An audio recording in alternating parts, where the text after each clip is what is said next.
All right, good evening, everyone. My name is Barney, and you're at Barney Music. Welcome. I'd like to discuss my opera-ballet called Salammbô. Now, if you've been following the channel, you may have seen some clips, des extraits, as we say in French, but I would like to give you some formal information because, of course, Salammbô is going to take a long time to realize. We're talking, 5, 7, 8, 9 years. It will take time to get public support and to find enough interest that it actually gets programmed by an opera company. And not only that, an opera company that would want to pay to have a ballet. So in this video, I want to give you some of the basic information about the main characters. So we have Salammbô, who clearly is the main character. We have Mathô, who is her lover. Okay. We have Amilcar, who is one of my favorite characters, who is a military general. And then we have Spendius, who I will discuss in just a second. So Spendius, I guess okay, not just a second, I'll go directly to Spendius. Spendius is Greek, and he was born a free man in a middle-class family, and this was in like 350 BC. So that is quite impressive, to be part of the middle class at the time in whatever society you're part of. Like, that's much more luxurious than it is now.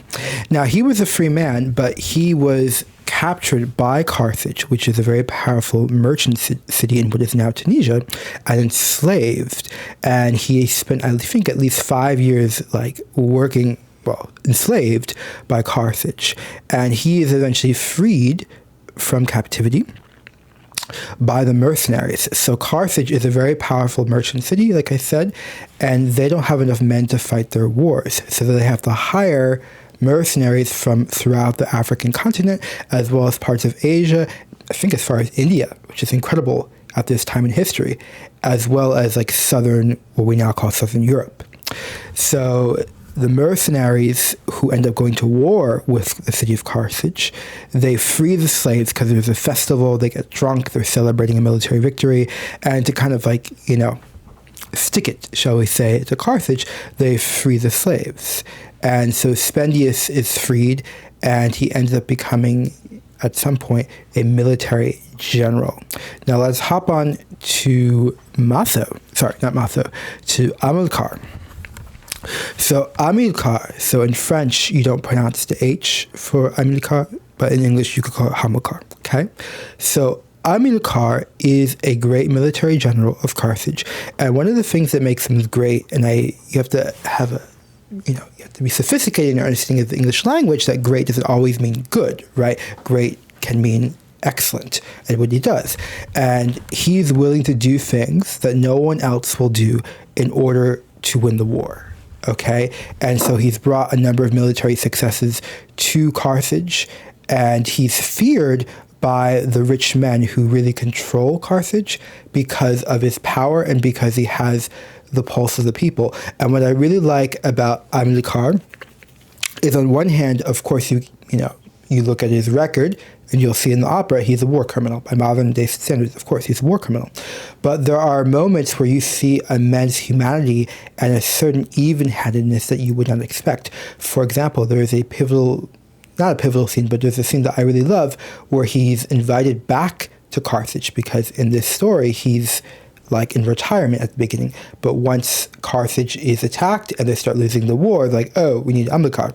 So Amilcar goes back and he sees what has happened to his city in his absence. And he sees that some of the slaves, because slaves run rampant in this story. This is a time in history where slavery was very normal. It was not questioned. So he sees how the slaves were mistreated, and they have the cuts and bruises. Some of them can't walk, and they were mistreated by the people in charge. And he's very angry, and I think he has one person sentenced to flogging, another person out of. It's a very violent time in history. But I do have an appreciation for him because there's a sense of compassion in him that we don't see in other people. Before we get to Salammbô and Mathô, I just want to give an update to everyone about Help Us on the Way, which is my first symphony. It's in 5 movements. I just emailed another orchestra today, about it, trying to get it programmed. I think it's going to be a very long process to get it programmed. I know a lot of people, you want to know more about it, but this is the only way I know.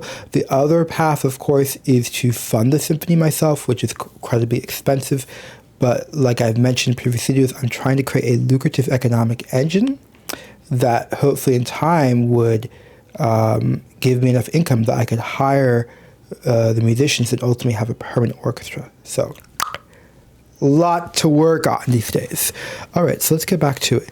So we have Amilcar, the military general. We have Spendius, who is is Greek, becomes enslaved, is freed. And then we have Mathô. So Mathô is from very humble origins. He's Libyan. He's very tall, okay? And in the book, Flaubert describes the relationship, always mentions that he was like a giant. He towers like a giant. Spendius is very small. And there's a visual distinction, which is very important to Flaubert, which I don't think I'll be preserving for the Opera-Ballet. Too many other things to think about. But he is from Libya, and he falls in love with Salammbô. Technically, I would say it's infatuation. And this love, of course, is very poisonous. It's very filled with desire. It's not totally pure, but he's absolutely in love with Salammbô. And he also, dare I to kind of bias you a little bit about him, but this is, I think, beyond just my personal opinion of him, based on having read this story at least 10 times, I think, 8, 9, 10 times. He is weak. He's a very weak man in terms of morality, in terms of self-discipline. I find him very weak. And he doesn't, he's very easily misled. And so Spendius, we talked about, who was enslaved by Carthage, once he's freed, he still carries a deep hatred towards Carthage, which I can understand, because they enslaved him. Okay?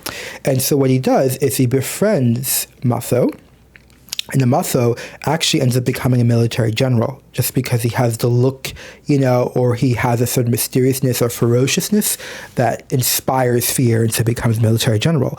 So Spendius can sense his future importance and convinces him to break into the city of Carthage and steal the sacred cloak of Tani. It's the symbol of their power. It's rumored that that's why they're so successful. And Mathô does it because he thinks it's going to get him closer to Salammbô. But really, Spendius pushes him to do it because he knows by having Mathô steal the cloak, it's going to be grounds for war. So what I find so interesting after, reading it so many times is to see that this war, though on the surface it's like, oh, Mathô, the leader of the mercenaries, caused the war because he stole the cloak. But really, it was under Spendius's urging. Now I want to talk about Salammbô herself. So Salammbô, I would say, is like a princess. What does that mean, like a princess? Well, we're talking about 350 BC, around that time, in modern-day Tunisia and Carthage, and they actually had a republic. And throughout the story, Rome kind of is in the shadows. That's their principal rival and their antagonist, but Rome isn't actually present in the story, but they're a republic. So Salammbô is not a princess, but she comes from a very noble family. So just to help people understand, I say she's like a princess. Salammbô is very pure. She's a virgin, of course. She is very religious, and she adores the goddess Tani.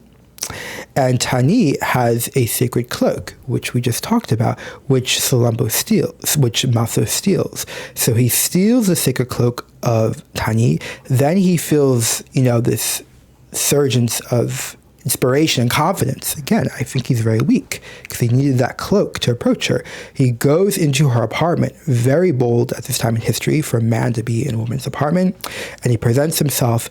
And so that's when Salammbô feels this unbelievable fascination with him. And if you've ever seen Tristan and Isolde by Wagner, if you know what I'm talking about, that potent feeling of desire, that is what is in Salammbô.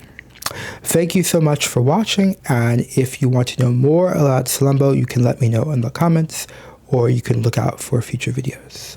Have a great day.